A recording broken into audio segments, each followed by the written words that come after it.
Borewell की गहराई जो है 40 से 50 फीट बताई जा रही है। पिछले 9 घंटे से रेस्क्यू ऑपरेशन जारी है। दिल्ली फायर सर्विसेज के अधिकारियों ने बताया कि बोरवेल में पहले एक बच्चे के गिरने की सूचना थी। हालांकि वो छोटा बच्चा नहीं है। गिरने वाले की उम्र 18 से 20 साल के बीच बताई जा रही है और बोरवेल की चौड़ाई 12 इंच है। इसमें कोई शख्स अपने आप नहीं गिर सकता। मौके पर एनडीआरएफ, दिल्ली पुलिस और फायर सर्विस की टीम रेस्क्यू ऑपरेशन में जुटी हुई है।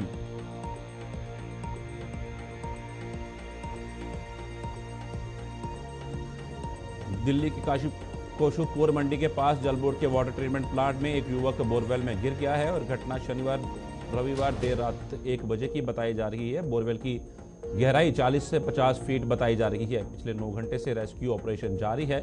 दिल्ली फायर सर्विस के अधिकारियों ने बताया कि बोरवेल में पहले एक बच्चे की गिरने की सूचना थी। हालांकि वो छोटा बच्चा नहीं है। गिरने वाले की उम्र 18 से 20 साल के बीच में बताई जा रही है। बोरवेल की चौड़ाई 12 इंच है। मौके पर एनडीआरएफ, दिल्ली पुलिस और फायर सर्विस की टीम रेस्क्यू ऑपरेशन में जुटी हुई है। जानकारी लेंगे। हमारे साथ संवाददाता केशव मोहन मिश्रा हमारे साथ जुड़ गए हैं। केशव, आपसे जानना चाहेंगे, जिस तरीके से ये हादसा पेश आया है तो रेस्क्यू ऑपरेशन की गति किस तरीके से चल रही है? कब तक आखिर बचा लेंगे इस युवक को? देखिए, बिल्कुल आपत्तिजनक। केशव, क्या आपको आवाज आ रही है? जो बिल्कुल आवाज आ रही है। कल जो घटना हुई है उस घटना के बाद दिख रहे हैं कि दिल्ली जल बोर्ड पर आरोप लगने लगे हैं, लेकिन खबर ये निकलकर सामने आ रही है कि जो बच्चे की बात कही जा रही थी कि बच्चा फंसा हुआ है, उसमें खबर निकलकर ये सामने आ रही है कि वो बच्चा नहीं, कोई व्यक्ति है जो उसमें फंसा हुआ है। लेकिन लगातार इसको लेकर प्रशासन, सरकार बार बार कोशिशें करती है और लेकिन इस तरीके की जो घटनाएं होती हैं जिनमें सरकार की जवाबदेही सबसे ज्यादा होती है, दिल्ली जल बोर्ड की जवाबदेही सबसे ज्यादा है। अब से कुछ देर पहले भारतीय जनता पार्टी ने नोटिफिकेशन जारी की है कि प्रदेश अध्यक्ष वीरेंद्र सचदेवा और वहां से सांसद पद की जो प्रत्याशी हैं वो भी मौके पर पहुंचने वाली हैं और वो पूरे मौके का जायजा लेंगी। लेकिन दिल्ली सरकार की कैबिनेट मंत्री आतिशी भी वहां पहुंच रही हैं।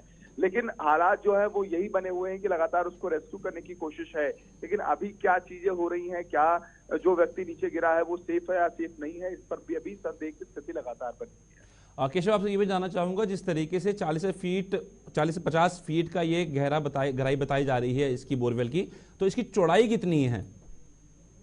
देखिए, जिस तरीके से ये बताया जा रहा है कि 40 फीट तक इसकी गहराई है, लोग ये जानकार ये बता रहे हैं कि ये जो अगर हम बात करें तो ये चारदीवारी के बाहर बना हुआ था, लेकिन अभी पूरी खबर इस पर निकलकर सामने नहीं आ पा रही है क्योंकि जल बोर्ड की तरफ से कोई स्टेटमेंट ऐसा नहीं दिया गया है, न कोई ऐसी जानकारी सामने रखी गई है कि इसकी चौड़ाई का आधार क्या है, क्या पूरा प्रोसेस है।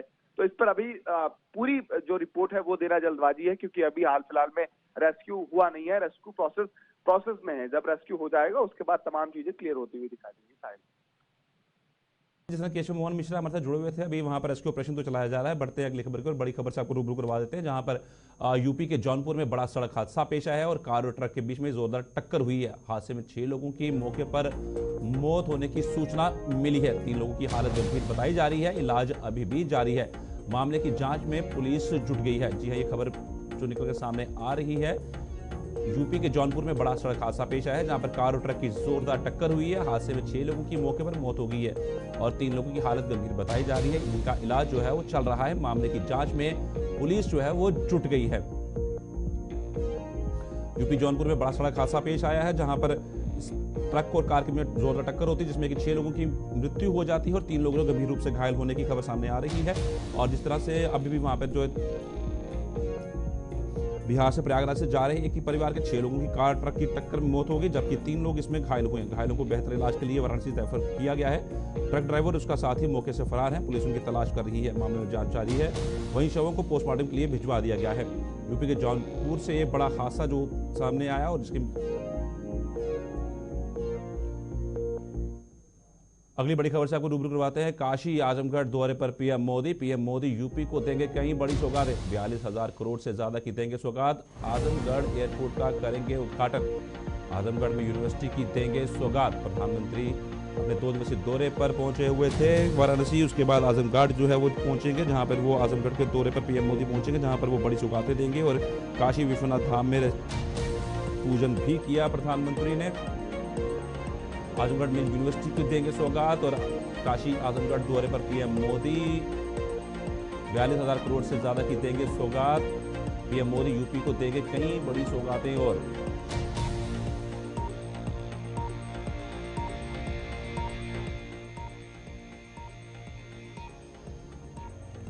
प्रधानमंत्री अपने दौरे के दौरान जो है आजमगढ़ पहुंचेंगे और वहां पे जिस तरह से उन्होंने मंदिर में काशी विश्वनाथ धाम में पहुंचकर पूजा अर्चना भी की और प्रधानमंत्री जिस तरह से कल पहुंचे थे वहां पर पीएम ने गर्भगृह में बाबा विश्वनाथ की षोडशोपचार विधि से 30 मिनट तक पूजना की और उसके बाद मंदिर से बाहर आकर पीएम ने त्रिशूल उठाया और हर हर महादेव का जयघोष जो है वो किया।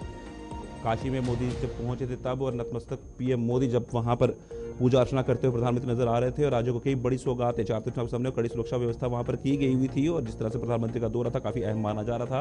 कई सौगातें जो हाँ वो यूपी में देते हुए नजर आए हैं और रोड शो के दौरान काफी भीड़ जो वहां पर इकट्ठा हुई थी और उसके बाद जब वो गर्भगृह में पहुंचते हैं वहां पर तकरीबन 30 मिनट तक बाबा विश्वनाथ के उन्होंने दर्शन किए, उसके पूजा अर्चना की वहां पर। उसके बाद उन्होंने त्रिशूल उठाकर महादेव का जयकारा भी लगाया। साथ में आजमगढ़ का दौरा जब जिस तरीके से उनका है वहां पर वो पहुंचेंगे और उसके बाद जिस तरह से वहां पर कई बड़ी सौगातें और प्रधानमंत्री जो है वहां पर देते हुए नजर आएंगे और भारी पुलिस की बल की तैनाती जो है वहां पर की गई थी। सुरक्षा व्यवस्था की अगर बात की जाए तो कड़े इंतजाम वहां पर किए गए थे प्रधानमंत्री के दौरे के दौरान।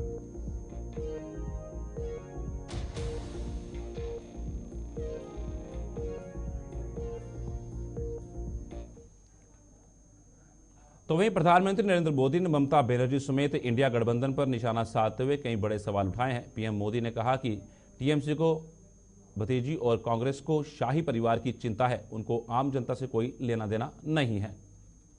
टीएमसी सरकार आपको कदम कदम पर लूट रही है। मोदी मनरेगा की मजदूरी का पैसा दिल्ली से भेजता है, लेकिन यहां की टीएमसी सरकार ने अपने तोलाबाजों को फायदा पहुंचाने के लिए यहां 25 लाख फर्जी जॉब कार्ड बना करके लोगों को दे दिए। मोदी गरीब के घर के लिए पैसा भेजता है तो टीएमसी सरकार तोलेबाजों के चुने लोगों को आपका पैसा दे देती है। टीएमसी को आपकी तकलीफ से, आपकी परेशानियों से कोई कष्ट नहीं होता। संदेश खाली में गरीब, दलित, आदिवासी बहनों के साथ टीएमसी के नेताओं ने क्या क्या किया है, इसकी चर्चा आज पूरे देश में हो रही है। महिलाओं पर अत्याचार और गरीब की कमाई को लूटना, यही टीएमसी के तोलाबाजों का। खबरों का सिलसिला यूं चलता रहेगा। फिलहाल रुकेंगे छोटे से ब्रेक। कैंडिडेट की लिस्ट तैयार है, किसी भी वक्त लिस्ट अनाउंस हो सकती है। आज किसी भी समय टीएमसी जारी कर सकती है अपनी पहली लिस्ट और जिस तरीके से हर कोई अपना दमखम दिखाने में तैयार है और जल्द बीजेपी और कांग्रेस भी जारी करेगी दूसरी अपनी लिस्ट। दूसरी लिस्ट जो है बीजेपी कांग्रेस भी अपनी जारी कर सकती है। टीएमसी जो है अपनी लिस्ट जारी करेगी अपनी। 2024 चुनाव की तैयारियों में सभी दल जो है वो जुटे हुए हैं। जिस तरीके से भाजपा ने अपने 195 उम्मीदवारों की लिस्ट पहली जारी की थी, उसके बाद कांग्रेस ने अपनी लिस्ट जारी की थी 39 उम्मीदवारों की और उसके बाद टीएमसी भी अपनी जो लिस्ट कभी भी जारी कर सकती है और दूसरी लिस्ट भाजपा की और कांग्रेस की भी किसी वक्त भी जो है वो लिस्ट जारी कर सकती हैं। सो ये बड़ी अपडेट आपको बता रहे हैं जिस तरीके से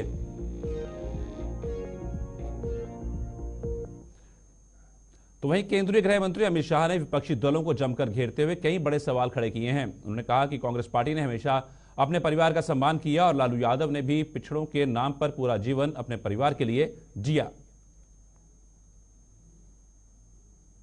कांग्रेस पार्टी ने हमेशा अपने परिवार का सम्मान किया। लालू जी भी पूरा जीवन पिछड़ों के नाम पर परिवार के लिए जिए। भाई और बहनों, मैं आपको बताना चाहता हूं, कांग्रेस की नेता सोनिया गांधी का एकमात्र लक्ष्य है राहुल गांधी को प्रधानमंत्री बनाना। और लालू जी का एकमात्र लक्ष्य है इनके बेटे को मुख्यमंत्री बनाना। मुझे बताओ, जो आप अपने बेटे बेटियों को प्रधानमंत्री मुख्यमंत्री बनाना चाहते हो, वो तो आपके बेटे बेटियों का भला। उत्तराखंड मुख्यमंत्री पुष्पेंद्र धामी ने टनकपुर देहरादून ट्रेन को हरी झंडी दिखाकर रवाना किया। इस दौरान सीएम ने टनकपुर रेलवे स्टेशन से हरी झंडी दिखाकर रवाना किया। सीएम ने खुद टनकपुर से खटीमा तक ट्रेनों में यात्रा भी की।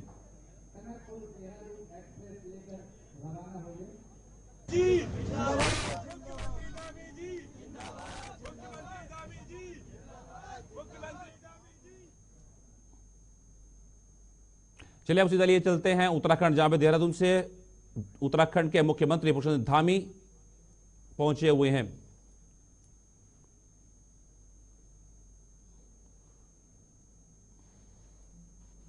इसी क्रम में मेरा पुनः अनुरोध रहेगा, सचिव ऊर्जा कृपया माननीय मुख्यमंत्री जी द्वारा स्मार्ट प्रीपेड मीटर का शिलान्यास किया जाना है, तो मैं संबंधित टीम को आमंत्रित करूंगी कि कृपया वो स्टेज पर आएं और इस कार्यक्रम में हेल्प करें। स्मार्ट प्रीपेड मीटर शिलान्यास। जी, जी।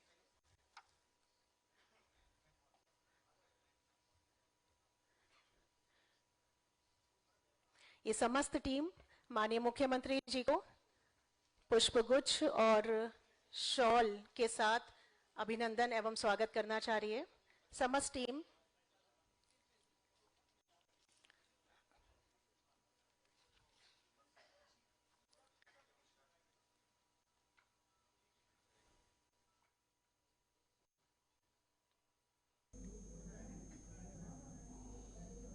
स्मार्ट मीटरों की स्थापना का कार्य केंद्र पोषित RDSS योजना के तहत। उत्तराखंड के सीएम पुष्पेंद्र धामी जो है कि कई विकास परियोजनाओं का लोकार्पण भी किया और शिलान्यास भी किया और कार्यक्रम के तहत वहां पहुंचे हुए थे। और प्रीपेड मीटर का शिलान्यास आज माननीय मुख्यमंत्री जी के कर कमलों द्वारा।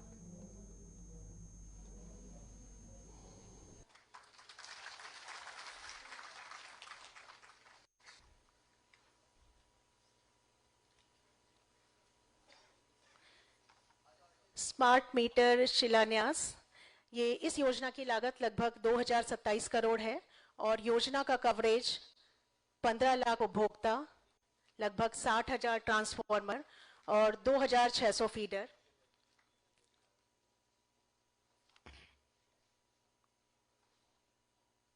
माननीय मुख्यमंत्री जी को शॉल के साथ में और पुष्पगुच्छ के साथ में उनका हार्दिक अभिनंदन एवं स्वागत करते हुए समस्त टीम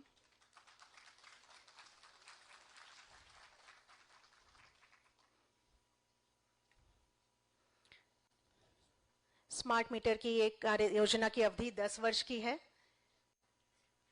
और जो कार्यदायी संस्था है messrs Genus power solution private limited और messrs Adani energy solutions limited Kumaon क्षेत्र के लिए और मैसर्स जीनस गढ़वाल क्षेत्र के लिए पुष्पगुच्छ भेंट कर माननीय मुख्यमंत्री जी का स्वागत एवं हार्दिक अभिनंदन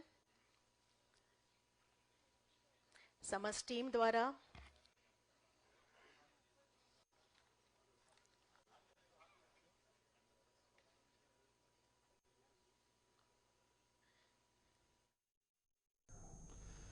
बड़ी खबर से आपको रूबरू करवाते हैं। राजस्थान में पेट्रोल पंप संचालकों की हड़ताल जारी है। आज पूरे राजस्थान में सभी पेट्रोल पंप बंद हैं।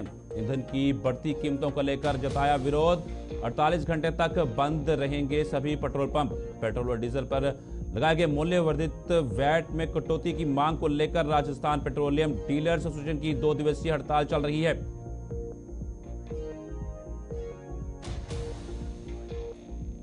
इसमें ज्यादा जानकारी लेंगे हमारे संवाददाता डॉक्टर स्माइल हमारे साथ जुड़ गए हैं। आपसे जानना चाहेंगे जिस तरीके से ये हड़ताल जारी है तो कितनी परेशानी लोगों को वहां पर झेलनी पड़ रही है और क्या सहमति कोई सरकार के बीच में और इन डीलर्स के बीच में बन पा रही है? साहिल, शाम को राजस्थान पेट्रोल डीलर एसोसिएशन ने 2 दिन की हड़ताल का ऐलान किया क्योंकि राजस्थान एक ऐसा स्टेट है जहां पर 31.4% वेट पेट्रोल और डीजल के ऊपर लगा हुआ और शायद देश का पूरा अगर देखा जाए तो पूरे देश में सबसे ज्यादा वेट पेट्रोल और डीजल के ऊपर वेट जो है राजस्थान के अंदर है। इसके बरक्स अगर देखना चाहेंगे तो पंजाब और दिल्ली के अंदर जो है पेट्रोल डीजल के ऊपर 19% के करीब वेट है। इसी हिसाब से करीब पेट्रोल के ऊपर 11 रुपए कुछ पैसे ज्यादा दिल्ली और पंजाब के मुकाबले में है, तो डीजल के ऊपर तकरीबन 6 रुपए ज्यादा है। इसी को देखते हुए विधानसभा चुनाव से पहले भी राजस्थान पेट्रोल डीजल एसोसिएशन ने इस चीज का ऐलान किया था और ये कहा था कि हड़ताल की जाएगी और वो पेट्रोल डीजल के ऊपर वेट नहीं कम किया तो हड़ताल पे चले जाएंगे। मगर उस वक्त के जो पूर्व मुख्यमंत्री अशोक गहलोत है उनकी सरकार ने इस चीज को बैठ करके हल किया था और कहा था कि 90 दिन के अंदर जो है सरकार इस चीज के ऊपर ध्यान देगी और पेट्रोल डीजल के ऊपर वेट कम करेगी। मगर अब 90 दिन से तकरीबन ज्यादा हो चुके हैं सरकार बने हुए और यहाँ पर अभी पूरे देश में लोकसभा के चुनाव वापस आ चुके हैं और 1-2 दिन के अंदर आचार संहिता लग जाएगी और पेट्रोल डीजल के ऊपर उनकी बात जो कही गई थी 90 दिन के अंदर वेट कम करने की बात थी वो अभी तक नहीं की गई है।